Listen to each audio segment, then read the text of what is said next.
Hello' everyone, মই বৰ্ণালীয়ে আপোনালোক সকলোকে মোৰ আন এটা ভিডিঅ'লৈ স্বাগতম জনাইছোঁ। যিহেতুকে এতিয়া পূজা বতৰ, সেইকাৰণে আমি ভাবিলোঁ পূজাৰ ভিডিঅ'কে দিওঁ।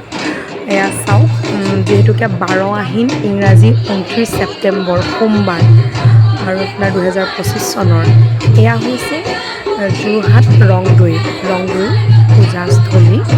এয়া ৰংদৈ বুলি ক'লে আপোনালোকে নিমাতীলৈ যে আহে, নিমাতীৰ কাষৰ যিখন থানা থাকে, সেই থানাখনৰ কাষেদি আহিলেই আপোনালোকে ৰংদৈ পাব। এই ৰংদৈত থৈ গৈছে, আমি আজি ৰংদৈত চালোঁ। চব ভক্তৰ সমাগমো হৈছে আৰু অলপ টাইম চালোঁ। এয়া কণমানিজনীক লৈ গৈছোঁ, যিহেতুকে বৰ গৰমো হৈছে, ৰ'দ ইমান চোকা ৰ'দ দিছে নহয়, আৰু ভক্তৰ সমাগম যথেষ্টখিনি হৈছে। আৰু কাইলৈ যিহেতুকে আৰু আকৌ আপোনালোকৰ মাজত মহাষ্টমী পাইছেহি, মহাষ্টমী ভিডিঅ' দিম। আৰু আপোনালোকে ভিডিঅ'টো চাই কেনেকুৱা পালে কমেণ্ট এটা জনাবচোন। খুব ধুনীয়াকৈ পাতিছে, দেখিছে ইমান ধুনীয়াকৈ নৃত্য পৰিৱেশন কৰিছে।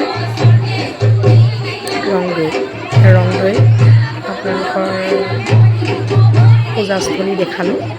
আপোনালোকে ভিডিঅ'টো চাই কেনে পাইছে কমেণ্টত জনাব দেই, নাপাহৰিব। ভক্তৰ সমাগম হৈছে। তাৰপাছত আৰু চাই আহি আৰু ঘৰলৈ আহিলোঁ। আজিলৈ ইমানেই, বাই।